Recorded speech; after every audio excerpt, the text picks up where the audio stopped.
Hey, sorry, a little late and by technical difficulties, I mean, had a little issue with my dog. He would, he was bringing everything in here and like tearing it up. So I'm gonna share this real quick, but as y'all have seen, if you are sensitive or easily offended or I gave fair warning what I was going to talk about. Some may not like it. We'll see. But it's me. It's what I believe. It's what I've learned. It's what I've grown into. So ready, aim, fire. That is what we're talking about. And how I'm just sharing. Sorry. How life's bad circumstances helps me grow as a person and help me grow in business and as a parent and as just a person in itself. And what it has taught me, what my daughter has taught me, and just what I believe in. You've got to move from fear to faith and take a leap. So hold on and I will share this real quick. And I'm kind of shaky again because I'm being transparent and vulnerable, which is not my strong suit, I will admit. One more group. Hold on one second.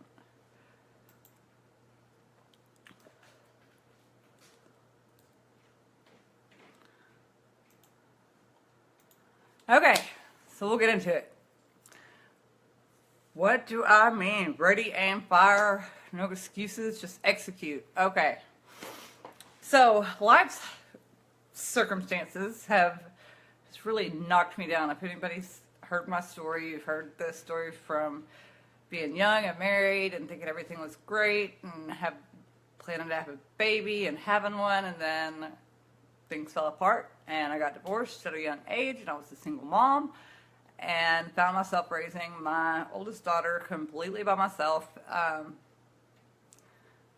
playing two roles, both mom and dad, and then got into an abusive situation and left that, picked myself up, finished school. My health was then taken from me, not by choice. Became a nurse, was in the medical field for 12 years. And as I graduated, I got so sick they took me out of the workforce completely. And I was left being a single mom of two now, on disability, rock bottom, feeling like I had no self-worth, no esteem, completely broken, beaten, and torn down, and then rising up and taking control of that. So, here we go. What am I talking about? What do I have to rant about?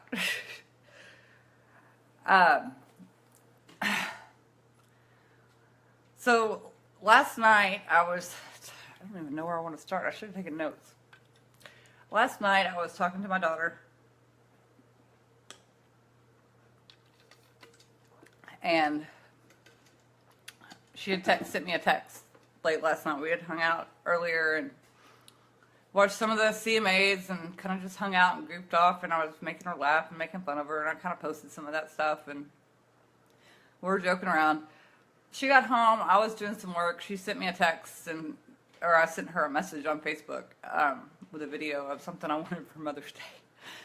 And she sent me back and she said, "Did you get that picture I sent you of my foot?" And I was like, "No." And she told me earlier she had broken her toe again. And I'm sorry, my hair's still a little bit wet. Anyway, I got caught on a phone call. So she said, "Did you see the picture I sent you of my foot?" And I was like, "No." And this tripod is too high. But I'll look real quick. So I looked and I could see the bruising, and she'd broken her toe again. The bruising was spreading across her foot. And I said, "Yeah, you need to be prepared for it to to bruise. The bruising's gonna spread for a little bit. And she was like, yeah, okay. And I was like, there's nothing really you can do for a broken toe. I mean, unless you want to go get yourself a surgical shoe so you don't bend it when you walk, just to help with the pain. And she was like, okay, and this is where if you don't like cussing, please earmuffs, because I'm just going to tell you what she said, and it was probably the proudest moment of my life. So you have to deal with that. She's grown. She's an adult. She's adulting at a young age and not complaining about it. And so we're going to go with this. So earmuffs, if you don't like cuss words, don't listen. Anyway, so she replied back and she was like, no, I'm good. I don't need one of those. And I was like, all right, cool. She goes, she said, hey, no, bitch. My mom taught me how to be tough. My mama raised me to be tough. And I was like, she's like, it's just a broken toe. It's no big deal. I just wanted to show you the bruising. And I was like, hell yeah, wait, you know, way to walk it off. Rub some dirt on it. You'll be fine. So that was kind of, and then I replied back. I was like, okay, is the fact that that's probably like the proud mom moment of the year right there, is that comment of, hey, no, bitch, my mama raised me to be tough. And that was like my proud moment for the year. And she said, a little weird. And I was like, does that make me a bad parent? She's like, it makes you unique. No one wants a cookie cutter. And I was like, I'm so proud and blessed to have been able to raise you with two roles, being like the mom, the soft, nurturing one, and the tough, you know, get back up, dust it off, and let's go type of person. Because that's raised you into the person you are. And it has. She's young, and she went to school. She left the house, which was a little sad, but let's face it, nobody wants their good afternoon. Nobody wants their, like, you know, 30-year-old living at home. So that's what they're supposed to do. They're supposed to spread their wings and fly and go away and become their own person. So she's young and she's doing that. She's not complaining, and she's paying her bills, and she's working, and she's going to school, and she's doing it right, and she's not asking me for a dime, and she'll call me just out of the blue and ask if she can help me out with Charlie. If I need anything, they'll bring over tables and chairs, because I can't fit it in the little Mazda that I have anymore, my little toy car. So this is a girl that, let's face it, in this day and age, at that age, they're like adulting. No, I need money. You're gonna need to send me money because I can't afford this. She's taking care of herself. She's out there, independent and doing what she needs to do, and not complaining a bit about it. I mean, it's kind of funny having conversations with her as an adult instead of a kid, but that's how I raised. And I realize now that all that hard time, all that stuff that I had to go through and that she went through, that all taught me how to do two things, how to be two people, and how to communicate, and how to read the situation, which has helped me in tremendous areas, and I'm learning even more on that right now. We'll get into that in a minute. But I was able to be the soft, nurturing one when I needed to be, and I was tough on her when I needed in other times, and I raised her to be a strong, self-sufficient young woman. And maybe it was luck, maybe it wouldn't be, but that was how my outlook on stuff was, because I was a daddy's girl, and that's how he raised me. And some people don't agree with that. Some people don't like it. We sat there, and I'm sorry, this is what fired me up this morning, but I saw kind of a rant on the today's feminist movement and what it's created, and I totally was like, totally got it on a little soapbox myself with it, was that I am, as young, I mean, I have a group called You're More Than Beautiful. I do nothing but sit there and try to inspire and lift up and teach women how to have self-worth and self-esteem and break through the odds and come out on the other side and give them hope. And so I'm all about helping women. all about respect. But that's what I think has gone wrong, is that we're raising, not just raising, we're teaching our kids to feel entitled, to feel like they just deserve to be like pampered and coddled and not deal with life. And what happens when they turn 18 and they're ready for adulthood and they're ready to get out there in the world, and the life hits them in the face, because it's going to.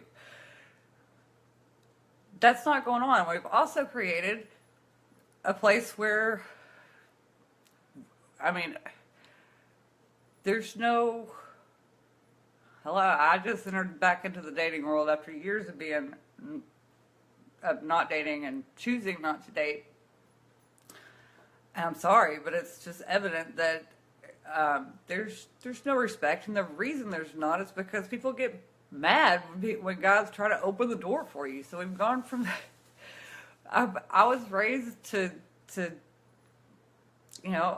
expect respect, and respect people for one, and then gain it in return, and be treated right and proper and all that. And now we have a society that doesn't know what to do, because the guys that have that respect or want to do that get yelled at by somebody, and the girls are all confused because guys don't know what to do. So it's just, dating's a mess, and that just bothers me. We're turning into a society of entitlement and not knowing how to be self-sufficient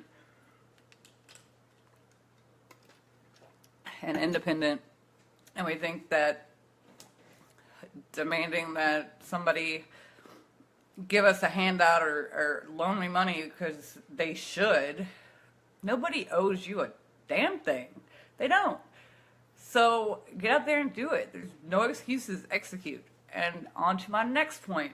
What has happened, what I did this month on Saturday, on April 1st, I woke up and I was just like fired up. I was pumped. I was ready to go on. It was like this, second quarter. It was first of the month. The end of the month, I ended it really well. It didn't go very well for a couple of weeks there, and then I ended it really good and hit my mark and made my goals. And so on the 1st, I woke up and I was like ready to go. I'm going on a 90-day blitz. I'm going to get this done. I'm going to do what I need to do to progress in my business, because I cannot work. This is it. This is what I do. I cannot have a traditional job. There is no plan B. I've burned the ships. This is all in or nothing. So what I did Saturday morning is I woke up at like 4:30, and I got busy and I started figuring things out. And I got online and I paid every single bill that I had for the month. Every bill I had, which is the first time in my life that I've paid everything in one check on the first of the month. As soon as I got them, paid it all. I don't have any other bills coming in this month. I've got some investments I'm making, and I have some money that needs to go out that will help me bring more in, that I have some plans for. But what that did, it was scary to do. Let me tell you, it was scary, because in doing that, it's not like I'm making a ton of money yet. But in doing that, it put me in a position where my bank account level was not where I really wanted it to be. I didn't have a lot of wiggle room. So I paid those bills. I just did it. I just went all in and just did it fast before I could turn it around and take it back. And that forced me into a place where all I can do is take action. I can't sit here and procrastinate. I don't have a cushion. I've took that leap of faith. I turned my fear into faith and pushed forward, took that leap, and paid everything. And I know now that in order for me to make it until the next paycheck comes around, or the next check comes around, is to get out there and take action, whether it's perfect action or imperfect action or whatever. I don't have time to sit around and study and procrastinate and plan and do all this. I've just got to get out there and move, because imperfect action is greater than perfect procrastination any day of the week. So basically how all that ties in is I was put in a lot of situations in my adult life of being uncomfortable, being scared, not knowing what was going to come next, being judged, being looked down on, struggling, and being kind of forced to be in an uncomfortable situation that I didn't really like. And somehow it always managed to work out okay. And that all just kind of came together overnight. It just all kind of clicked. And I was like, you know what? Sometimes being a little uncomfortable, that's perfectly fine. Fear is okay. You can feel it, acknowledge it, and then face it and just turn it into faith and leap forward, and then there's no looking back. You've burned the ships. You can't, you've got to do it. And I knew when I paid those bills, this month was going to be fine. I was going to be okay.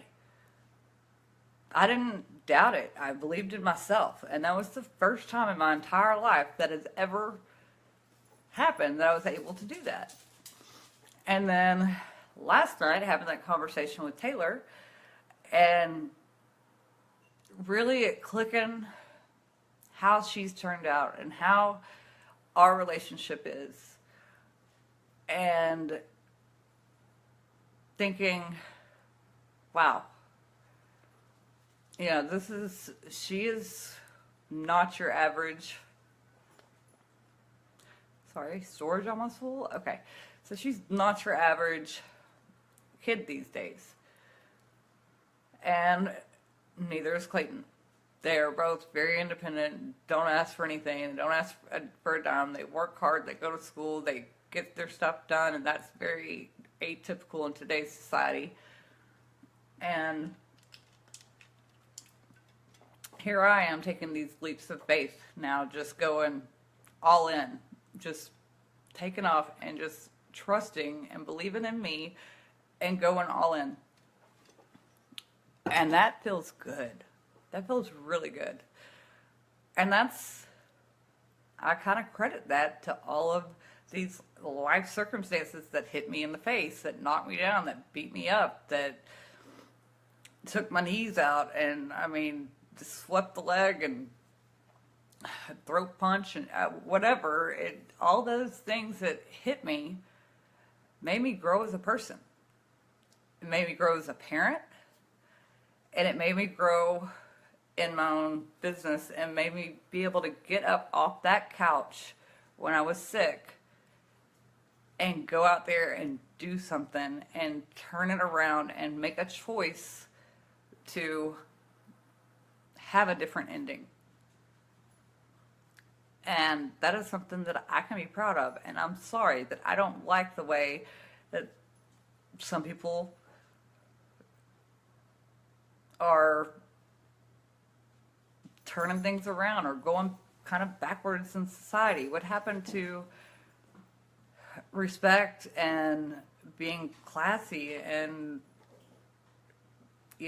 giving respect and expecting it in return? What happened to that? What happened to that part? Where did we turn into what's up, my twin?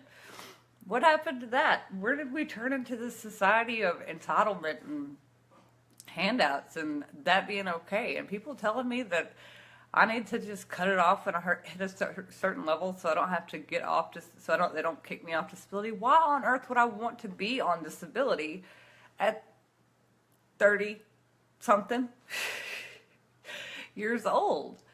Why do I want that to be the end? That's not my retirement. I'm not done. I've still got a lot of things to do, and I have a lot of people I want to impact, and I'm on a mission to do that.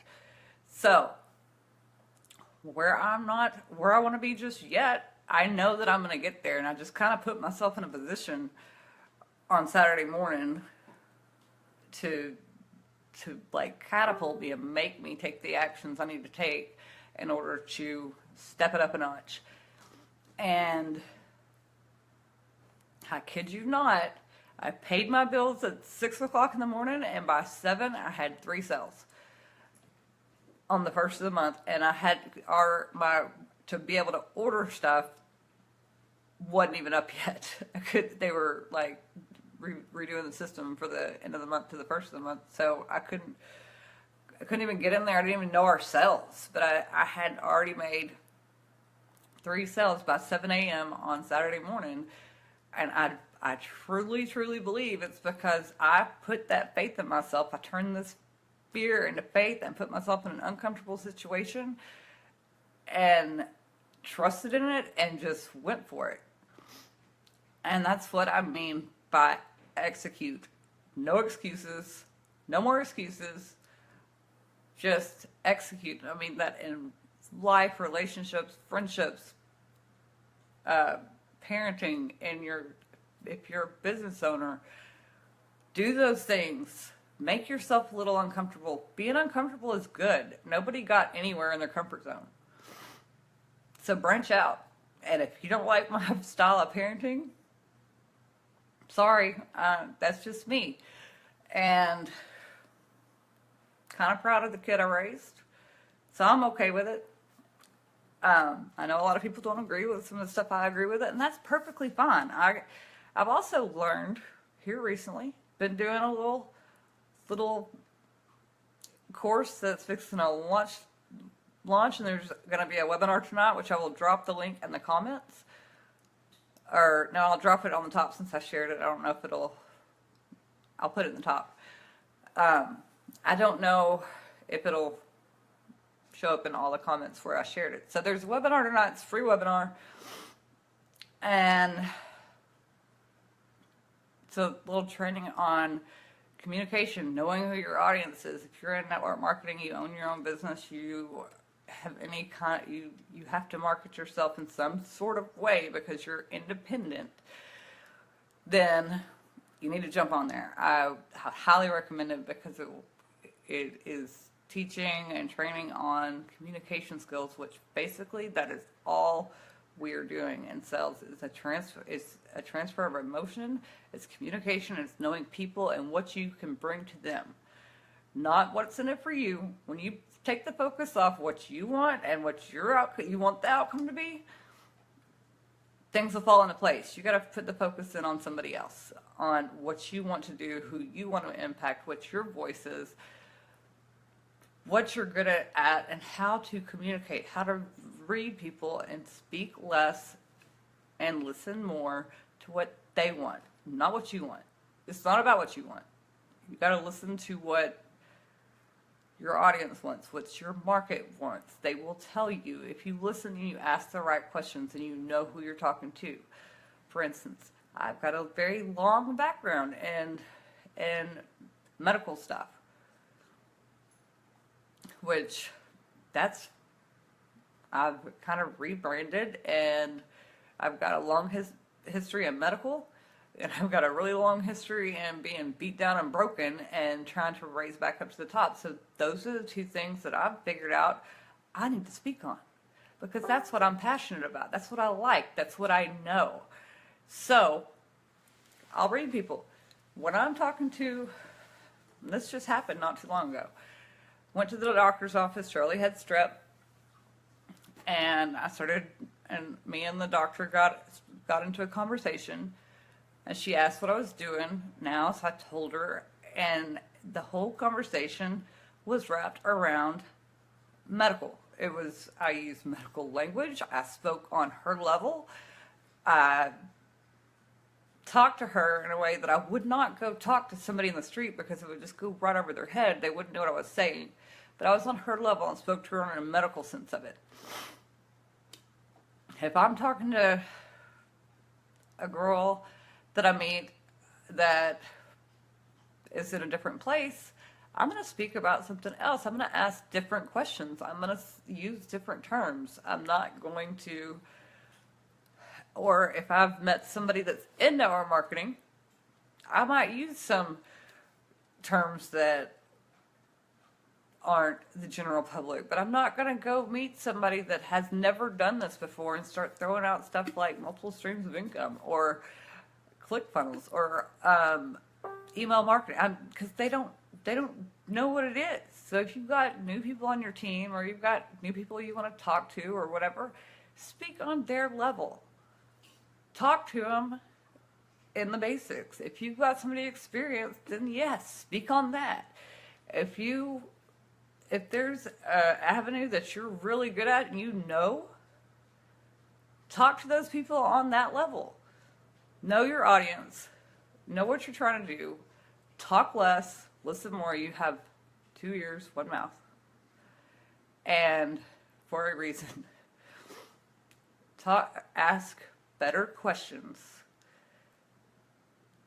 Know who you're talking to. Read the vibe. Read the person. Figure out their personality and ask questions. Get to know them. And it's a process. It's not, you don't jump every time somebody says hello and try to sell them on something. You get to know the person. It is a relationship-based marketing and sales, and in any way, shape, or form, whether it's independent or retail or brick and mortar, or if it's whatever, marketing and sales is an exchange of value, not getting asking for money. It is a relationship industry. It is built on building relationships and knowing how to talk to people, and that's it. That's simply it. And if people have this bad idea of sales, we need to change that, because there's nothing wrong with it. That's like, well, it's a weird fact. Again, earmuffs if you don't like the word. But the first two professions in the world were prostitution was the first one, and then sales. So technically, I would say sales is the first, because prostitution is basically, that's sales. So anyway, it's what makes the economy go around. There's nothing wrong with it. There's something wrong with sales people that do it wrong. So we need to make it better. Anyway, that is our responsibility, our job. It's to quit shedding this negative light and quit cutting people down that have regular jobs, and quit bringing a negative tone to it and going in this battle and fighting with each other and who has the better whatever. Just build a relationship. Figure out what people need. Figure out what they need help with. Figure out what they want and help them. And use your voice. Be authentic. Be you. Some people are going to like you. Some people are going to not like you, and they're not going to follow you. That's fine. You're not there to please everybody. One thing I have learned is if you're trying to speak to everybody, you're speaking to no one. So, on that's my rant for the day. And again, I will put the link to the webinar. It's a free webinar tonight. I'll put it at the top in the description. That way it's on where I shared it. So click that, get registered. It's at 9 Eastern Standard Time, so 8 Central Standard Time. If you want to learn a little bit about communication and how to up your results, how to take that leap of faith. If you just want to kind of look around, see what it's free. So jump on there tonight, and I'll be there. So I will see you there. Hope everybody's having a fantastic Monday. Happy Money Monday, Motivation Monday, whatever you want to call it. This is kind of a little bit of all of it encompassed into one, and parenting, and what I feel about the feminist movement and of today. Not what it was, but like right now. and all of that. So, like I said in my little post I made this morning, no excuses, just execute. Ready, aim, fire. Or hey, sometimes it's ready, fire, aim, because you just got to take action. Whether it's perfect or not, you're going to grow into it. So, love you all. Hope you have a fantastic rest of your day. We'll talk to y'all later. See you tonight on the webinar, I hope. And message me if you need anything. Talk to y'all later. Love you.